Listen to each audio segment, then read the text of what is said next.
म्हणजे तुम्ही जर शहरं घ्या किंवा गाव घ्या, कुठेही घ्या, तुम्हाला लक्षात येईल, की आज मुलांचं जे कनेक्शन आहे आई-वडिलांबरोबरचं, हां. ते तितकंसं नाही दिसत.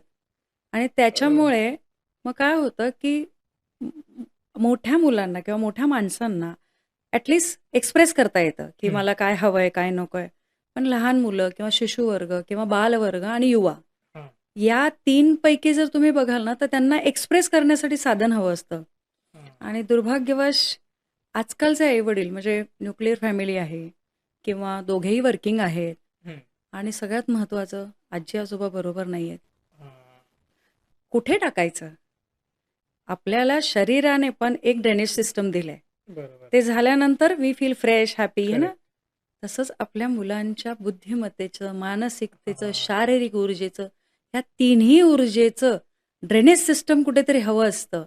मग जेव्हा आजूबाजूला माणसं असतात, तेव्हा आपल्या आसपास कुठे ना कुठेतरी एक व्यक्ती आपल्याला असं मिळतो, की मी या व्यक्तीशी काही बोलू शकतो. करेक्ट.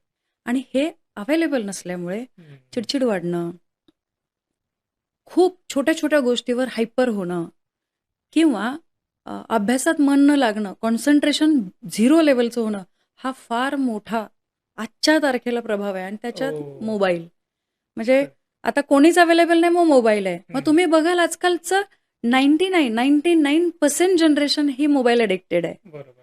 कारण त्यांना हक्काचा एक कोणतरी माणूस मिळालाय, हां. एक्सप्रेस करायला. करेक्ट. आयदर तो एक्सप्रेस करतो किंवा हे एक्सप्रेस करतात.